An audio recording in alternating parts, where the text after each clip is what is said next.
বর্তমানে আসলে এত কম্পিটিশনের সময় এসে আমরা যখন একটা মোবাইল কিনতে যাই সেখানে আমরা ফার্স্টে এখন সবথেকে বেশি যে জিনিসটা দেখতে পাই সেটা হচ্ছে কি একটা মোবাইলের ওয়াটারপ্রুফ। মানে আমরা যখন দেখি মোবাইল ওয়াটারপ্রুফ তখন অনেক বেশি এক্সাইটেড থাকি যে আসলে এই মোবাইলটা তো নিলে আমি পানির দুনিয়াতে রাজা, বা পানির দুনিয়াতে আমি চাইলে যে কোনো কিছু নিজের মতো করে করতে পারবো।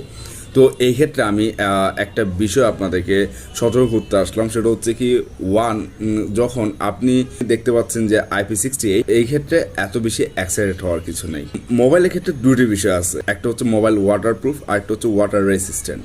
সো ওয়াটার রেসিস্ট্যান্ট হলো যে বিষয়টা, সেটা হচ্ছে কি আপনার মোবাইলটা হয়তো বা পানির ছিটকে পড়তে পারে অথবা পানিতে বাঁচতে পারে, এইটুকু ঠিক আছে। কিন্তু আপনি যদি এইভাবে চিন্তা করেন যে আপনার মোবাইলটা নিয়ে আপনি পুলে গিয়ে অনেক বেশি নিজের মতো এনজয় করবেন, একদম গভীরে গিয়ে যত ধরনের ভিডিও শ্যুট আছে, যত ধরনের ছবি তোলা আপনি নিয়ে তারপর হচ্ছে মোবাইলটায় ঠিকঠাক মতো আসলে বাঁচিয়ে আনতে পারবেন, সেটা হচ্ছে আপনার ভুল ধারণা। কারণ ওয়াটার প্রুফগুলো দিয়ে ঠিক আছে আপনি এই বিষয়টা করতে পারবেন, কিন্তু ওয়াটার রেসিস্ট্যান্ট যে মোবাইলগুলো আছে সেই ক্ষেত্রে আসলে আপনার পুল থেকে উঠে সোজা মোবাইল সার্ভিস সেন্টার যাওয়া ছাড়া আমার মনে হয় না আর কোনো উপায় থাকবে।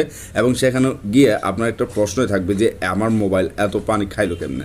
সো এই প্রশ্ন থেকে বাঁচার জন্য এবং পুল থেকে উঠে সোজা সার্ভিসিং সেন্টার না যাওয়ার জন্য মোবাইল নেওয়ার সময় এই বিষয়গুলো খুব বেশি খেয়াল রাখবেন।